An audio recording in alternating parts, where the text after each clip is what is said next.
Hollywood is cutting right and left, and none the least of which has been from streaming services, and Disney may be the grand champion of this. Disney has now added, in addition to the already litany of cuts and slashes on streaming shows that have come and gone, we're adding 2 more. But could that portend things of a bigger nature for the Walt Disney Company down the road? Would they actually start cutting things from places like Marvel Studios and Lucasfilm Star Wars? Let's talk about it.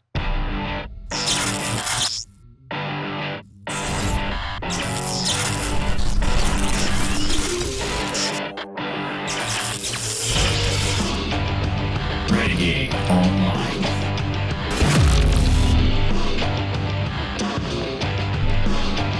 Well, folks, welcome back. Another great day here at Valiant Renegade. It's good to see everybody out there once again. And if you are like one of the many folks watching this video, not yet subscribed to this channel, please take a moment and turn that little red subscribe button to gray.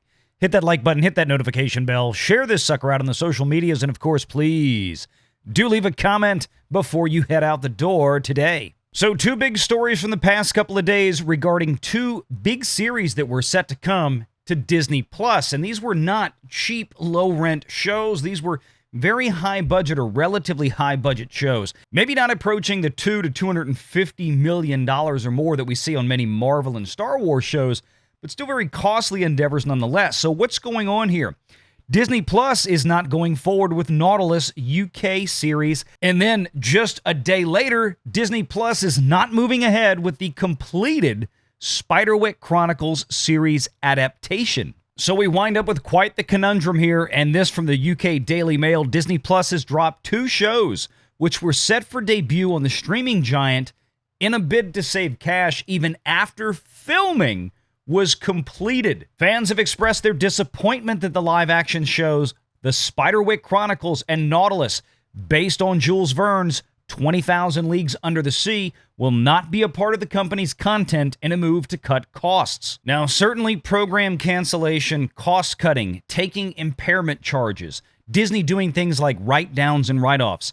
Warner Brothers did the same thing with things like Batgirl. This is not terribly uncommon in 2023, as a cost crunch has come into play for many of these Hollywood studios, not just because of things like writer strikes or accelerated streaming costs, but also because of advertising softness with things like live sport broadcasting for both Warner and Disney, as costs are expected to continue to rise for those contracts with those professional sports leagues. So at this point, we have to ask ourselves, given the macroeconomic problems out there in the entertainment industry, could this impairment charge, the write-downs, the write-offs, the throwing entire completed shows out of the window pandemic that is ravishing all Hollywood studios right now, including Disney, but Disney probably more so than others, could then actually reach into core intellectual property like Star Wars and Marvel? Before we can answer that question, let's actually look at a little bit more information on what the Spiderwick Chronicles is, as is Nautilus when it relates to the Walt Disney Company. So here's the IMDb page for Spiderwick Chronicles, and looking at the company list, you'll notice right off the bat, 20th Century Television Production Company. That's the headline company. That's a Fox acquisition, as in 20th Century Fox Television Production Company. Now, yes, Disney branded television.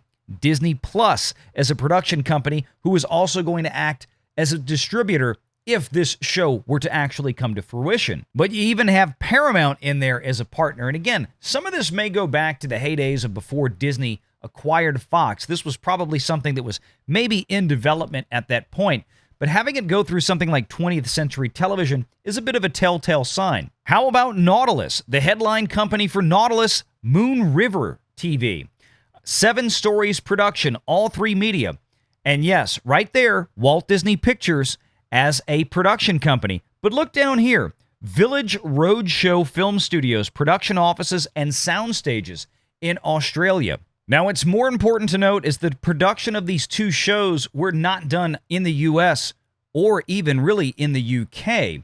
As a matter of fact, Nautilus was done in Australia, and the Spiderwick Chronicles largely filmed in Vancouver, Canada. Now, what's important to note about that is that they have very different film tax credits than the UK. the laws work differently. And we've covered a lot of the UK stuff before because one of the things the UK does is force those production entities to file public returns and financial statements. That's why we have such information that we do on things like Ant-Man and the Wasp: Quantumania, Doctor Strange, and yes, The Acolyte. Speaking of The Acolyte, that's a great comparison to use to these two shows, Spiderwick Chronicles and Nautilus. Acolyte has also fully completed its principal photography. And just to be clear, let's take a good look here at The Acolyte. Again, a show that is in a similar production state as the two just canceled by Disney, Spiderwick Chronicles and Nautilus. Look at the production companies here. Lucasfilm. That is a core internally owned Disney property, bar none. That is a core headline piece of content, a $4 billion piece of content acquisition for the Walt Disney Company. And of course, Disney Plus, who's paying the bills for this to happen through lines of credit to make The Acolyte happen, along with all the other shows that they commission for Marvel and Star Wars. And of course, the other thing to remember is that one of the things that we know for certain with The Acolyte being filmed in the United Kingdom, and especially with the budget that it looks like that this show is going to come in with, $50 million already spent in pre-production before a single camera rolled. We're talking about a $250 million final price tag for a show like this. That's about $50 million that's going to come back from the UK taxpayer, the UK film tax credit in this case. Disney would literally have to give that $50 million back to the British government if they were to cancel this show before it releases. They have 8 episodes in the can from what we know and is deep into post-production, much like Nautilus and Spiderwick Chronicles. But there are some differences here, and this is the point. There is nothing about Nautilus or Spiderwick Chronicles that Disney would consider core content to them. They're not inexorably linked to Disney. They are not embedded in Disney parks and resorts. They are not Star Wars. They are not Marvel. And that's a big key difference. See, what Disney is doing right now, even big expensive content that's already completed, they're paring that down and they're taking the write-offs where they can. And Bob Iger, as I mentioned earlier, has made it very clear that core content to Disney, things like Star Wars, Pixar, Marvel, so on and so forth, Disney princesses, they're going to do everything they can to preserve that. It's highly unlikely that these sort of cuts would spill over to an almost completed Star Wars project or an almost completed Marvel project. That doesn't mean that a new project right now that is in development, that maybe has not yet been greenlit, or even some that have been greenlit but have yet to go into principal photography for Marvel and or Star Wars, might not be pulled back. That is still a distinct possibility.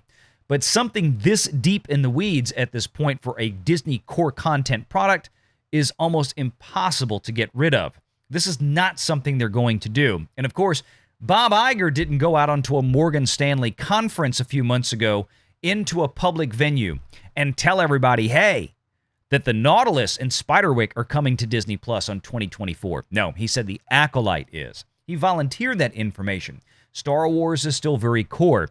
Even though Star Wars is failing for Disney right now, the brand IP is still enough of an importance to make sure they keep it where it is. Leave your thoughts in the comments below. Hope you guys and gals out there learned something today. That's what we always try to do here, educate the public on the business and financial realm of Hollywood. Make sure you hit the like and subscribe button. Until next time, take care.